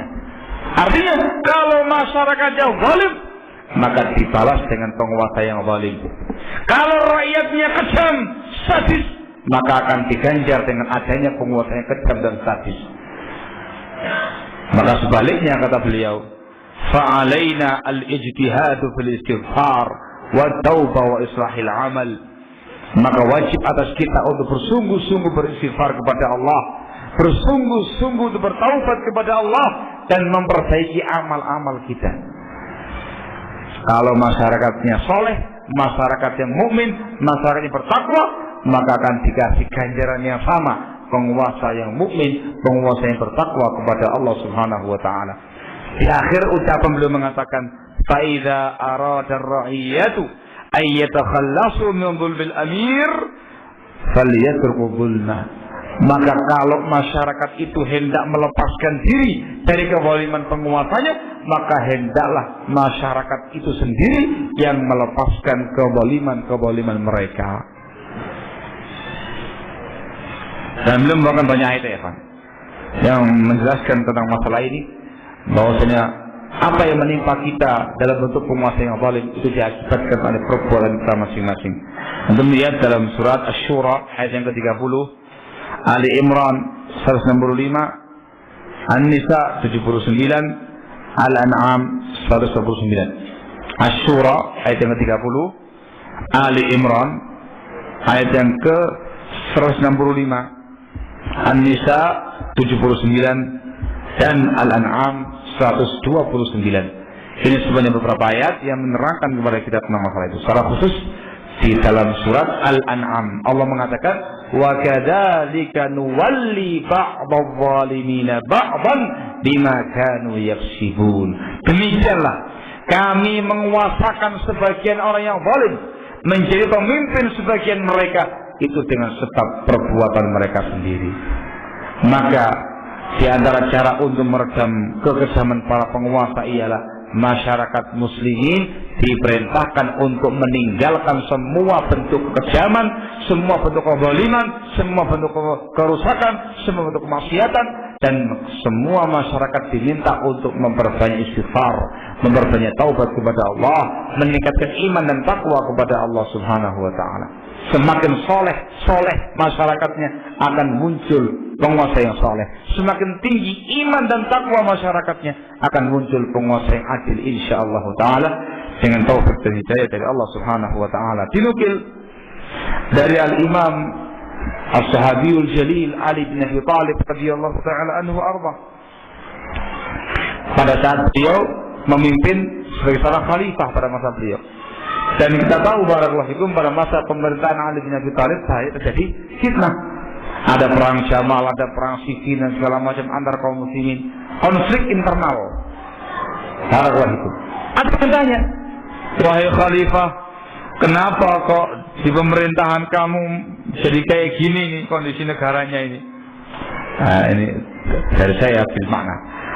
Beliau mengatakan, tapi kenapa kok di zaman dahulu, di zamannya Abu Bakar tidak ada yang kayak gini, nggak ada fitnah-fitnah kayak gini. Ini bil makna ya, dari saya redaksinya.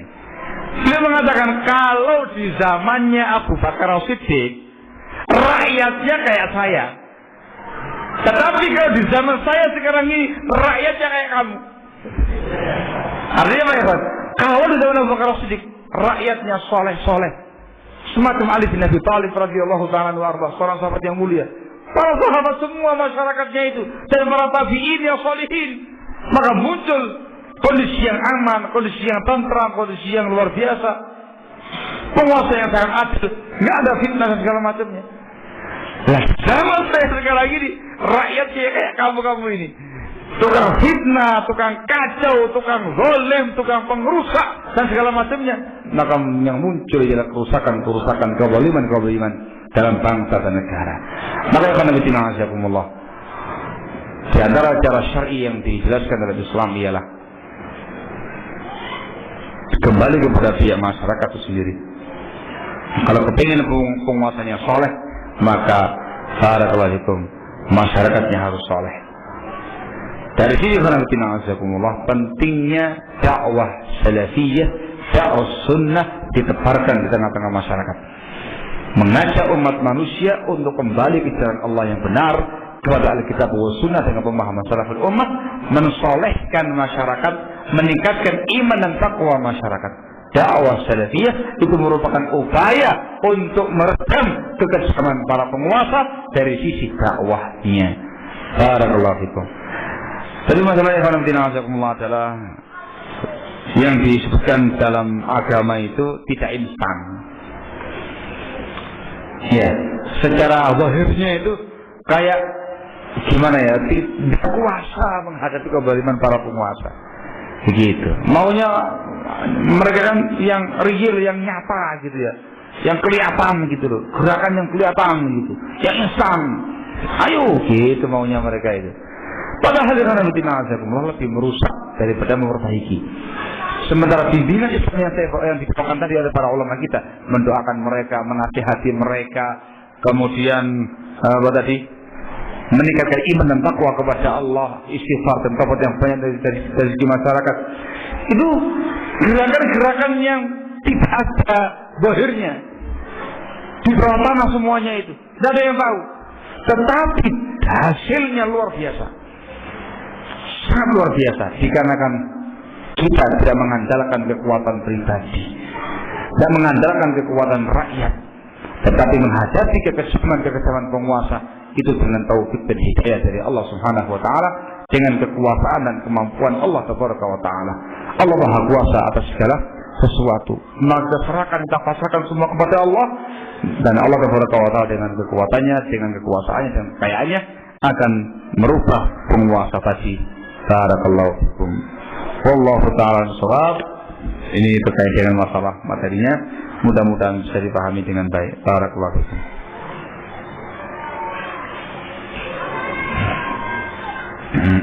Ustaz, kami pernah melihat Ustaz Arifin bersama jamaahnya mendoakan pemerintah atau penguasa di masjid, yaitu doa bersama-sama. Bagaimana Ustaz, doa bersama? Arifin siapa? Oh, Ilham. Barakallahu fikum. Gitu ya, Masya Allah. Ya kalau zahirnya kalau demikian beritanya mudah-mudahan baik. Khawatirnya ada tendensi dikarenakan orangnya nggak beres ya Pak. Yang jelas terkait dengan masalah mendoakan penguasa tidak disyariatkan doa bersama-sama. Terkait dengan masalah doa dalam Islam dengan sendiri-sendiri. Doa itu sendiri-sendiri, bukan doa bersama-sama. Barakallahu.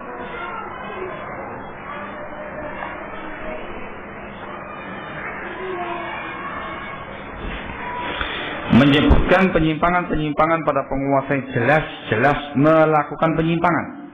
Contoh, penguasa ikut melaksanakan pembaktian umat Nasrani. Kemudian kita jelaskan kepada masyarakat tentang penyimpangannya. Apakah termasuk dalam pemberontakan dengan lisan? Kalau antum langsung tampil di masyarakat, langsung menghujat pemerintahnya di depan halayak ramai, khutbah Jumat, atau antum langsung mengadakan daurah akbar, langsung dihujat pemerintahnya. Pemerintah ini begini. Ada mayajus. Itu yang dibahas tadi. Yang dibahas itu penguasa itu sudah boleh yang kejam. Kalau penguasa yang nggak boleh, ngapain dibahas? Nah gitu ya.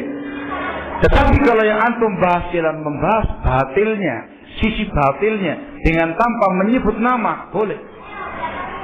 Ada masalah. Pandangan Islam tentang pembaktian umat Kristen. Wah, terangkan sisi ilmiahnya. Yang dengan ilmiah tadi masyarakat tahu.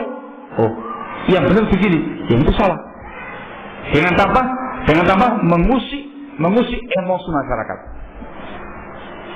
Misal penguasa kita datang ke tempatnya kaum Hindu, sujud di pura. Sekarang begitu. Ya, mereka banyak tendensi, nggak mungkin dikasihkan secara langsung. Atau khutbah Jumat menjelaskan masalah kesyirikan, masalah berhalaisme dan segala macamnya. Terangkan seperti itu. Sisi batilnya dengan tanpa menyebut nama. Paham ya? Barakallahu fikum.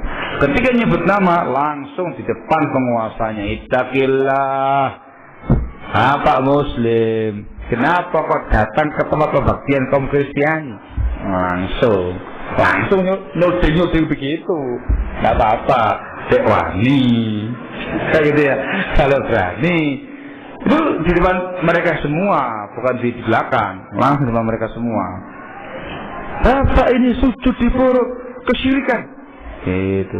Bukan mereka banyak langsung tunjuk gitu begitu di depannya beliau. Resikonya tanggung sendiri. Barakallahu fikum.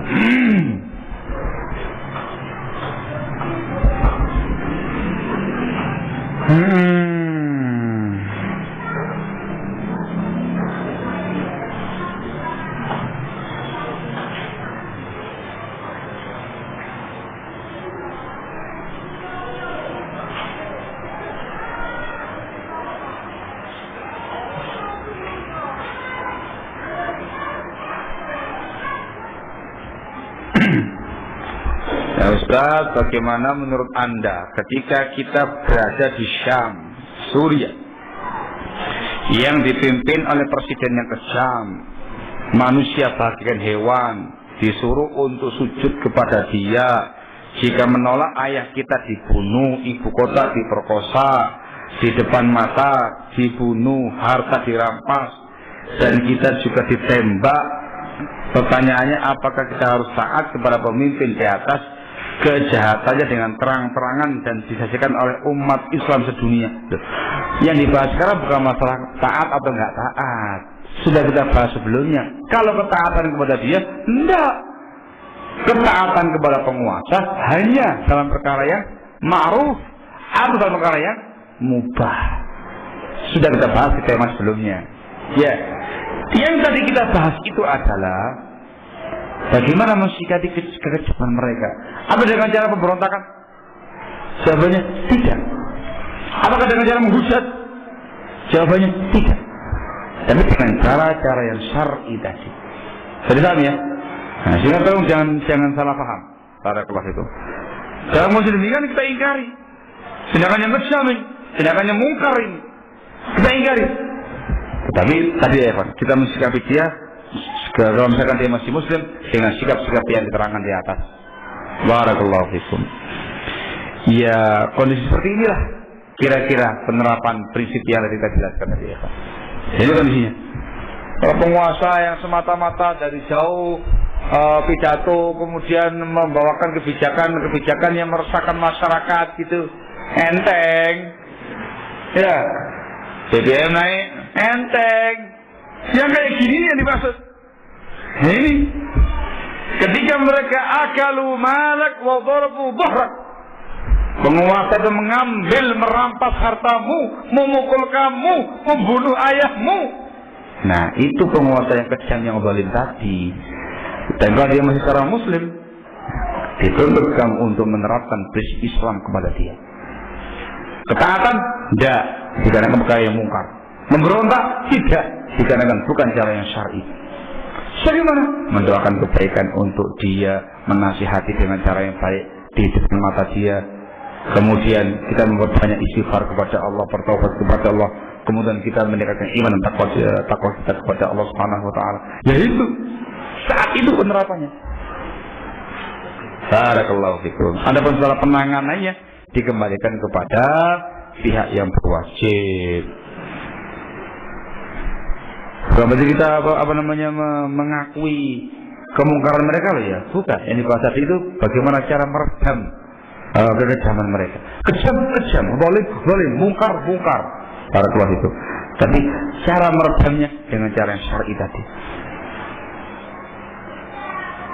Apakah sah jika kita berjihad melawan pemerintah kejam? Tidak sah. Selama dia masih muslim, tidak sah. Diterangkan tadi Evan, dikarenakan larangan memberontak pada pihak penguasa. Berjihad itu melawan orang-orang kafir harbi. Apa yang dikerjakan oleh sebagian pihak di zaman sekarang ini yang mengatasnamakan jihad dan ternyata melawan penguasa, itu bukan namanya jihad, tapi namanya teror. Bukan namanya jihad, tapi namanya irhab.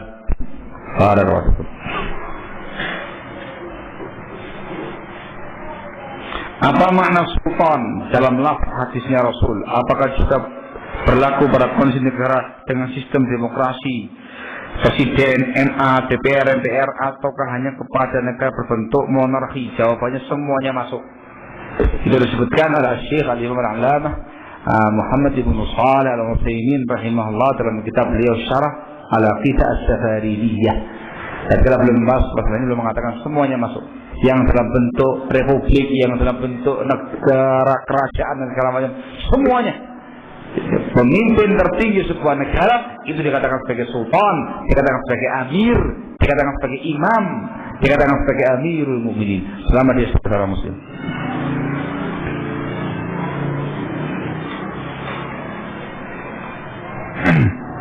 Bagaimana dengan kebebasan pers yang juga diusung oleh sistem negara demokratis? Apakah kemudian jika para jurnalis menulis kebobrokan penguasa, DPR, MPR, MA termasuk kedosaan atau tidak? Dosa.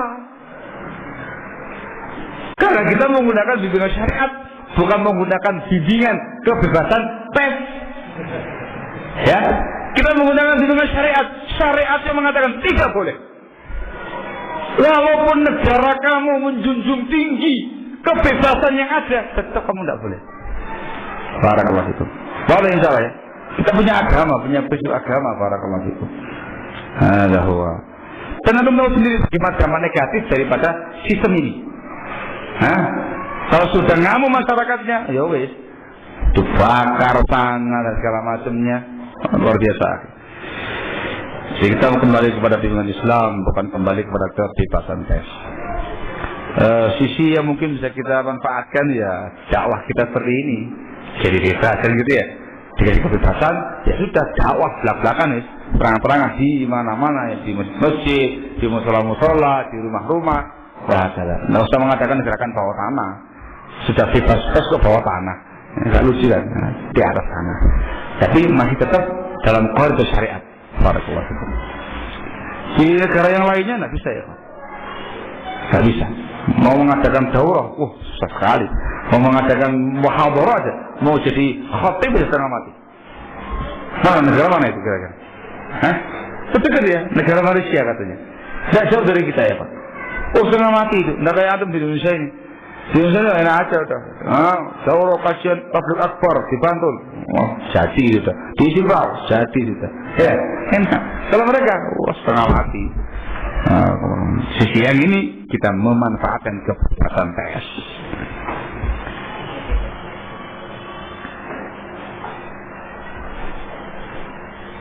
Bagaimana pemberontak tersebut melakukan aksi mogok makan sampai ada yang meninggal? Apakah tetap ditindak? Loh, ya sudah mati gimana? Artinya itu dampak negatif daripada reaksi mereka. Barakallahu fikum. Dan jangan dikira ini mati-mati terhormat. Ini mati-mati jahiliyah. Barakallahu fikum. Bagaimana terangkan tadi Evan? Untuk menghadapi kaum pemberontak itu proses yang pertama dilarang, dicegah, dinasihati, tindakan persuasif dan segala macam penyuluhan. Tidak mungkin dan harus dibunuh. Sehingga yang namanya pembunuhan, pemberangusan langkah terakhir. Jadi yang diterangkan sama Imam An-Nawawi rahimahullahu taala.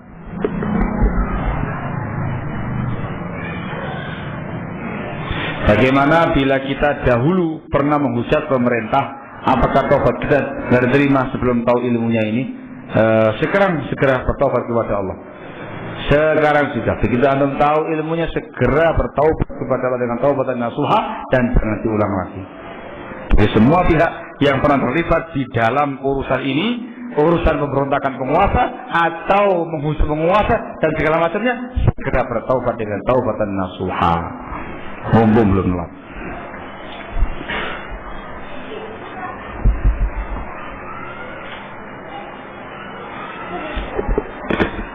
Apakah benar setelah Rasul Shallallahu Alaihi Wasallam meninggal, istri beliau umrah berserta rombongan dan diizinkan oleh khalifah tanpa mahram? Hadis diriwayatkan Bukhari. Apakah benar? Hadisnya benar, tapi pemahaman itu salah. Betul. Tapi bukan semua ummahatul mukminin. Sebagian saja dari kalangan ummahatul mukminin yang umrah setelah wafatnya Rasulullah SAW. Tapi mereka berangkat dengan keluarganya masing-masing. Paham ya? Bukan sama Rasul, sudah meninggal Rasulnya. Terus apakah mahram mereka hanya Rasul? Apa mereka tidak punya ayah? Apa nggak punya adik? Apa nggak punya kakak? Apa nggak punya paman? Apa nggak punya bibi?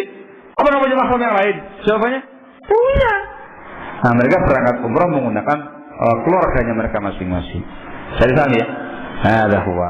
Betul riwayatnya ya, tapi bukan semua ummahatul mukminin. Karena Rasul ketika haji wada membawa serta semua para istrinya, beliau mengatakan hadhihi, ini cukup, selebihnya tinggal di rumahnya masing-masing. Itu sebagian mengamalkan zahir riwayatnya, sebagian mentakwilnya, sehingga sebagian ummahatul mukminin yang keluar kembali untuk umrah dan itu ditemani oleh keluarganya masing-masing. Bagaimana hukumnya bagi muslimah umrah tanpa mahram? Jawabannya dosa besar. La yahillu limra'atin tu'minu billahi wal yawmil akhir an tusafira masyirata yaumin laisa ma'hadu mahram. Tidak halal bagi seorang wanita muslimah yang beriman kepada Allah dan hari akhir mahram secara sehari semalam dengan tanpa mahram. Karena kata sehari semalam itu bukan patokan, dikarenakan banyak riwayat yang lain yang menerangkan lebih daripada itu dan kurang daripada itu. Yang dijadikan patokan adalah cara safar, yang menerangkan kepada kita tidak halal alias haram bagi seorang wanita muslimah untuk safar dengan tanpa mahram, walaupun safarnya untuk umrah. Sehingga dosa besar kalau ada wanita berangkat haji atau berangkat umrah atau musafir dengan tanpa mahram. Bagaimana umrahnya? Bagaimana hajinya? Kalau sesuai dengan rukun-rukun dan syarat-syaratnya, hajinya sah, tetapi dia berdosa dan tidak mendapatkan haji mabrur. Barakallahu fikum. Paham ya? Pengantin haji sah sudah melaksanakan kewajiban haji. Haji yang kedua, ketiga itu sunnah bagi dia. Tapi tidak mendapatkan haji yang mabrur, dikarenakan dia dosa besar ketika itu. Mana ya Pak? Haji itu kan yang dicari bukan semata-mata hajinya ya, tapi ini adalah mabrurnya haji, mabrurnya umrah. Barakallahu fikum. Apakah orang yang mati dalam keadaan memberontak bisa dipastikan mati jahiliyah? Ya, iya. Rasul mengatakan demikian, mata mitatan jahiliyah. Barakallahu fikum. Kalau dia sebagai seorang memberontak dan dia mati, maka dia mati jahiliyah. Maknanya mati di atas dosa besar, sebagaimana orang-orang jahiliyah zaman dahulu yang tidak memiliki penguasa.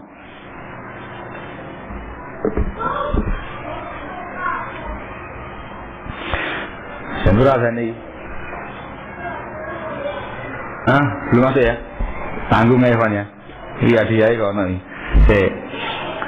Bagaimana nasihat Ustaz terhadap kondisi sebagai ikhwah yang mulai luntur semangat belajar agamanya? Seringkali kita melihat saat awal dia mengenal dakwah yang Islam yang benar, dia begitu semangat. Namun lambat laun tatkala ia telah mendapatkan hidayah malah muncul rasa malas dalam dirinya dan mulai tersibukkan kembali dengan urusan dunianya. Itu aku tahu sendiri. Kelas itu. Jadi fenomena ini sesungguhnya terjadi di mana-mana. Di mana-mana, bukan cuma di Babatan saja. Apa ya? Yang di Babatan kayaknya ini. Nggak tahu apakah di Babatan atau yang lain ya gitu ya. Di mana-mana. Hampir semua tempat kita dikeluhkan dengan fenomena seperti ini. Gimana Ustaz? Ada apa? Itu ikan yang sudah lama-lama itu nggak pernah kelihatan lagi itu. Terus yang baru-baru ini, saya goda aja. Oh mungkin sudah senior. Mungkin sudah senior. Terus gimana Ustaz? Ya ada penyakit di kalangan ikhwah. Kalau sudah jadi ikhwan senior, itu punya penyakit tidak butuh taklim lagi. Sudah senior, ketika ditegur sama yang masih baru-baru, antum yang masih baru, saya sudah senior, sudah biasa. Ini penyakit.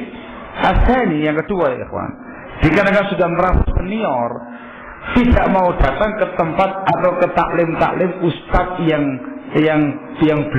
belum kibar, gitu. Ustadz yang lokalan, antum aja. Baru datang ketika yang datang itu ustadz yang besar, yang skalanya bukan lagi nasional tapi internasional. Ada kelas baru dia datang. Kalau kita rutin gitu. Gitu. Ini dua penyakit. Penyakit yang pertama merasa dirinya senior, nggak punya ilmu, nggak butuh ilmu.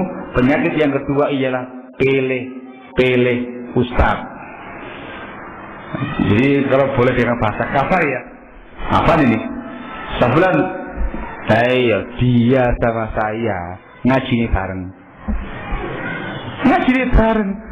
Nah kalau saya taklim sama dia, taklim bukan saya dewe, taklim sama temannya sendiri. Artinya apa? Saya selevel dengan dia. Saya cari yang lebih naik lagi. Gitu. Nanti kalau biasa taklim sama yang gede-gede yang kibar tadi Evan. Biasa taklim, nanti lama-lama muncul lagi penyakit yang berikutnya lagi, merasa senior lagi. Jadi ketika datang yang kibar tadi itu nggak boleh datang. Benar, koncoku dewi, biasa ketemu, biasa ngopi bareng, biasa ngeteh bareng, biasa futsal bareng, kayak gitu ya. Biasa futsal bareng, biasa lah. Terus apa yang mana? Bukan lebih gede lagi. Akhirnya talimnya tahunan. Kalau pas daurah, nanti lama ke dalam saya muncul penyakit yang baru lagi. Oh yang datang saya itu aja. Bolak-balik ikut daurah syekh itu tadi. Lagi-lagi syekh itu. Nggak datang dia.